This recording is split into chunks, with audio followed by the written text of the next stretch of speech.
I think the best lesson I learned was believe in yourself, always. And there are a lot of opinions in this world and a lot of people that think your music is good or your music is bad. But always believe in what you think is good and always keep going. I started playing piano first when I was really young. So the first moment for me that people really noticed my music was when I was 17. But before that, it took me a couple of years to develop my music, develop my sound. And nothing really happened in those years. It was just me being at home, making music, practicing, hoping that someday people would listen to it. So when I was 17 and a half, I think then my bootlegs became really popular on the internet. That time SoundCloud was really big, and then the record labels got interested. There's just this really big group of DJs and producers. It's cool to see that everyone shares the same passion and being busy with music 24/7 in their lives. And that's cool to see that the big DJs have that passion as well, but also the younger DJs, like the upcoming producers, they all share the same passion. It's really cool to see that. I mean, you're not alone. Of course there's competition in the top levels of the big artists, but everyone is it's also like a big group of friends. And I just feel so happy to know that I'm one of the few people who can actually say that I love what I'm doing, and to have gotten to the point where I'm at today, it's amazing, and I still can't believe it.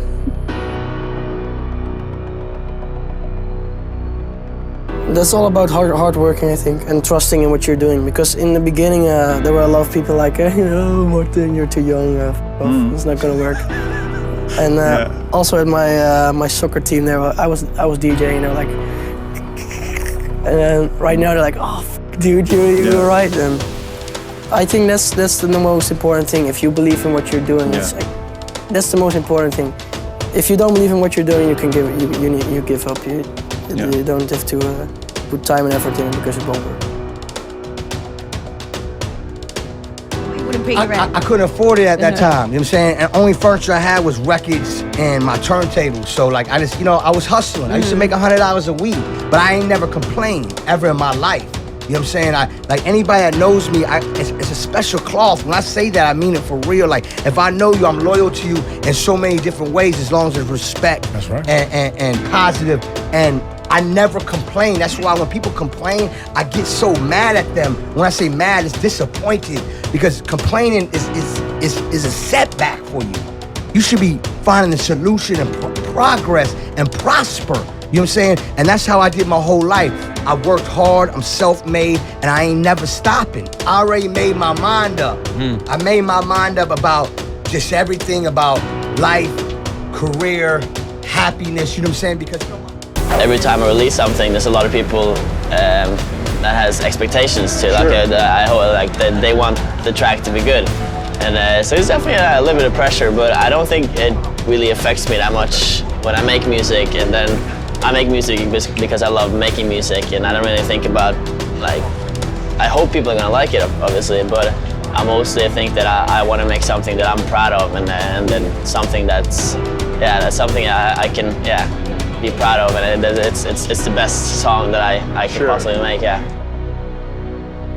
Well, at the end of the day, if you really break it down, it's all based on passion. It's all based on how you feel. I don't want to get involved into anything unless I am, emotionally committed and connected to the project. How many hours a day are you busy with music? All the hours that I'm not asleep. It's literally I wake up, but also listening to music. Yeah, music is everything to me. You live and breathe it. Yeah. I attack. I am an attacker, and my attack defends. Give me all that doubt. Tell me I can't do something. Tell me I'm not gonna cross over and make that jump into a completely new sport. Not only against some random guy, against the damn best. Yes. What I had trouble with was that no label wanted to sign my stuff the first 4 years, 5 years. And every time I had a track, I was like, "Wow, this track is amazing!" And then I sent it to all the labels, and I would get no reply. And as a producer, it's the most frustrating thing ever, especially when you think like, "Oh, this track can be a hit. I just need a good label." But right now, if I listen back to the tracks, I'm like, of course the labels didn't reply. But I was always too like stuck up on like, oh, a label didn't reply, and I wouldn't produce for 2 weeks because I felt bad. And then I was like, oh, I'll try it again. I'll open the program. So my advice is definitely like, try to keep better, get better, spend as much time as you can in the studio, and the labels will find you instead of you finding the label. I've been searching for happiness for a long time. You know what I'm saying? A lot of people think they happy, but they don't realize what real happiness and joy is. You know what I'm saying? Until you actually find the connection with your heart and your soul. So what happened was the connection connected, because I'm always hustling. I'm always putting anthems out. I'm always going to win, because ain't nobody going to outwork me. All I do is That's win. right. And you know, I never really discuss these things because I'm self-made. Like, I just do my thing. And I've always win. You know what I'm saying? Well, I mean, you don't really need anything anymore. You need your computer. that's all you need. You don't need any keyboards. You don't need anything to produce and to produce. If you know the program, like good quality music, you know. And then obviously you're gonna have to, you have to know melodies, and you know, not everyone can learn that. But it's definitely made it easier for so many people to get into this and get started with it. And a lot of people maybe that before couldn't afford or didn't want to risk buying hardware for thousands of dollars because they didn't know if they could produce or not. But now it's like all for pretty much nothing. You can just download it and it's amazing. Even to this day, 2018, it's always been about creativity. It's never been about money. I mean, at the end of the day, of course I am thinking business now because I'm at a larger scale and I have to think about the business. But if I put the money before the creativity, then the authenticity like almost gets blocked. So I have to really, because my business is all about authentically being creative.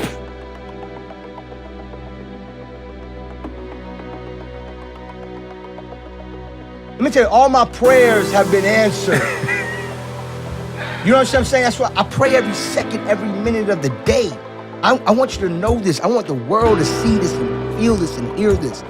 Pray every second, minute when you breathe. Right now, mentally pray while I'm doing this interview. You know what I'm saying? God is the greatest. Man, you don't understand, man. Like, they try to count me out. Like how you try to count me out? And it's impossible because I've always won. For me, I don't measure success in money. Money is something which comes along with it. But for me, I measure success in releasing a song and getting like super many views, like good feedback about the fans, and the fact that you can do shows for more people. And in the end, I'd rather look on like how a show is going or how a tour is selling, like how many people want to see me, how many people visit the shows, how many people watch like the videos online. That means so much more than just a number of money. I started taking piano lessons when I was like 6 years old. It was my mom who wanted me to do it, but I guess like in the beginning I didn't like really enjoy it. I just did it because my mom wanted me to do it. But after a couple of years, when I like started learning some songs, I started really getting into it. I just composed melodies on the piano, and then I did that for a couple of years, and then I heard about HAVOQ in 2009. And before that, I wasn't really into electronic music. I listened to some songs, but it wasn't. I listened more to like the bands, Coldplay, Red Hot Chili Peppers, and the Killers, and stuff like that. But then I got really inspired by HAVOQ and his style of music. So I bought a Logic Studio and I bought like a MIDI keyboard and just like learned myself how to produce. I show love, and that's what it's about. It's about peace, love, unity, and it's just about great energy. People take that for granted. We have life, and while we have this life, you have to embrace it and uplift us. My whole career I always give back. If it's money I'm giving back, if it's buying instruments for the kids at school, if it's helping the sports program, if it's helping just in the hood, whatever, I do that every day. I think one thing I learned, especially when I was in high school, and I've said this before many times, is the hardcore music scene that I got introduced to, that became my life, that became my lifestyle, to the, you know, every decision that I made was all based on the fundamentals of this hardcore scene. Even the food I ate, I became vegetarian because that's what they did. They were talking about animal rights, and I got into that. Right. And it was all really based on passion and community. You know, it's like you have to be really into what you're saying and doing, and be educated on what you're saying and doing, and learn some instruments and play the music. You know, and play the music of that culture. Don't wait for somebody to challenge you. Don't wait. Challenge yourself, and you will win more. Like, you know how people, I'm gonna challenge you, I'm gonna challenge that, man. I'm gonna challenge myself to be greater. You just gotta stay focused, man. Please listen, man. Stay focused. Well, we didn't want to derail you. We're just so happy and excited for it's you. so important for the young world to know this. Right, to stay no, focused. because to stay focused. When y'all see me talk my talk, I be talking to myself. As well as, you know what I'm saying, when the world is inspired, and I appreciate it, but I also gotta motivate myself. You know what I'm saying? Because I can't expect they to motivate me. No, they don't want you to win. You know what I'm saying? So we gonna win more. They don't want me on Ebro's show. They don't? So I made sure I'm on the Ebro show. It's the truth.